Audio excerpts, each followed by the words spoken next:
Sir Balakrishna గారు ఎవడు అడగలేదు అని చెప్పడం అనేది వారు తెలిసింది వారు చెప్పారు. అది కరెక్ట్ కాదు.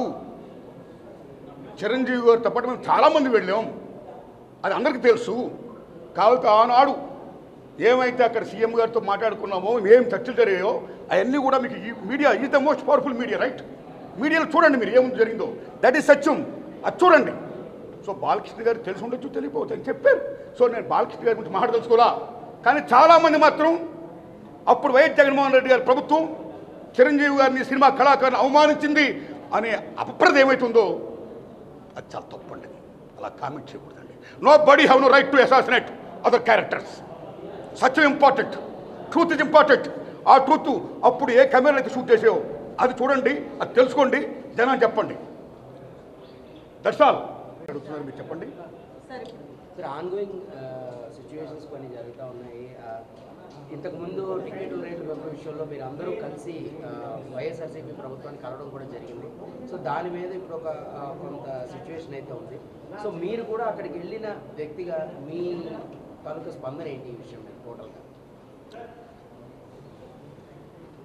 ఫస్ట్ ఆఫ్ ఆల్ మన ఆంధ్రప్రదేశ్ ప్రభుత్వ అసెంబ్లీలో కొద్దిమంది పెద్దలు చేసిన కామెంట్స్పై మెగాస్టార్ చిరంజీవి గారు స్పందించిన విధానం ఏమవుతుందో అది సత్యం, 100% సత్యం, 100% సత్యం. అప్పుడు వైఎస్ జగన్మోహన్ రెడ్డి గారి హయాంలో ఆయన సీఎంగా ఉన్నప్పుడు, పేరు నాని గారు సినిమాటోగ్రఫీ మంత్రిగా ఉన్నప్పుడు ఇండస్ట్రీ నుంచి చిరంజీవి గారితో పాటు చాలామందిని వారు ఆహ్వానించారు. అందులో నేను కూడా ఒకరిని. చిరంజీవి గారు మాట్లాడుతూ నానుమూర్తి కూడా వచ్చాడు మాతో అన్నారు. కాబట్టి చాలామంది మీలాంటి మిత్రులు నన్ను ఈవేళ అక్కడ ఏం జరిగిందని అడుగుతున్నారు. కాబట్టి చెప్పాల్సిన బాధ్యత నాపై ఉంది. కాబట్టి నేను చెప్తున్నా, సత్యం చెప్తున్నాను మీకు. జగన్మోహన్ రెడ్డి గారి గవర్నమెంటు మా సినిమా కళాకారులు కానీ చిరంజీవి గారిని కానీ ఎవరిని కూడా అవమానించలేదు, చాలా గౌరవించారు. సత్యం.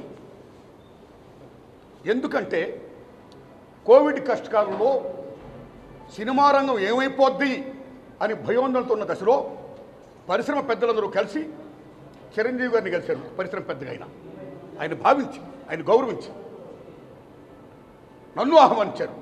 చిరంజీవి గారు స్వయంగా నాకు ఫోన్ చేశారు కూడా. అదే సంస్కారం. అప్పుడు నేను ఢిల్లీలో ఉన్నా. నారాయణమూర్తి ఇండస్ట్రీ క్లిష్ట పరిస్థితిలో ఉంది. భారీ చిత్రాలతో పాటు సగటు సినిమా తీసిన ఇలాంటి వాడు అందరూ కూడా రావాలి, మీ ఒపీనియన్స్ చెప్పాలి, మనందరం ప్రభుత్వాన్ని కలవాలి, ప్రభుత్వం నుంచి మనకి ఏ సహాయ శాఖలు వస్తాయో మనం స్వీకరించాలి, మనం విన్నవించాలి అని చిరంజీవి గారు చెప్పడం, అందరూ మీట్ అవ్వడం చిరంజీవి గారి ఇంట్లోనే ఇది జరిగింది. అప్పుడు అనేక మంది వారు యొక్క అభిప్రాయం చెప్పారు. ఆయన్ని తీసుకొని మన సీఎం గారికి వెళ్తూ నేను చెప్పారు. వారు సీఎం గారితో మాట్లాడారు స్వయంగా. అలాగే నేను కూడా పేరు నాని గారిని వెళ్ళి విజ్ఞప్తి చేశాను బందర్లో. అలా చాలామంది విజ్ఞప్తి చేశారు. ముఖ్యంగా చిరంజీవి గారు తీసుకున్న రోలు salute, whole hearted I'm telling. పరిశ్రమ పెద్దగా వాట్ ది బెస్ట్ రోల్ ఈ ప్లేడ్ దట్ డే. ఆయన ఎవరు అవమానించాల, చాలా గౌరవించారు. మమ్మల్ని ఎవరు అవమానించాల, చాలా గౌరవించారు. మేమందరం అక్కడికి వెళ్ళాం, సమస్యలను చెప్పాం. సీఎం జగన్మోహన్ రెడ్డి గారు సానుకూలంగా స్పందించారు. పేరు నాని గారితో మాట్లాడి ఏం కావాలో మొత్తం తెలుసుకోండి, తీసుకోండి, అన్నీ మనం చేద్దాం అని కూడా చెప్పారు. ఇది జరిగిన సత్యం అండి, ఇది జరిగిన సత్యం. ఓకే, ఆ సమస్యలు ఇంకా ఉన్నాయి, స్టిల్ ఇట్స్ గోయింగ్ ఆన్. ఆయన ప్రభుత్వం ఇప్పుడు లేదు, ఇప్పుడు మన చంద్రబాబు నాయుడు గారి గవర్నమెంట్ వచ్చింది.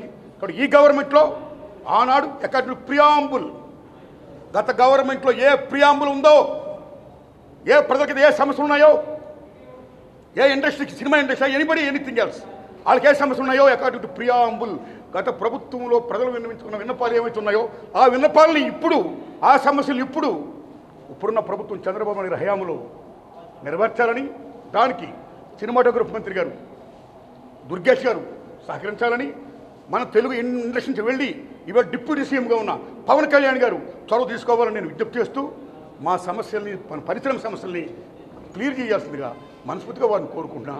Thanks a lot.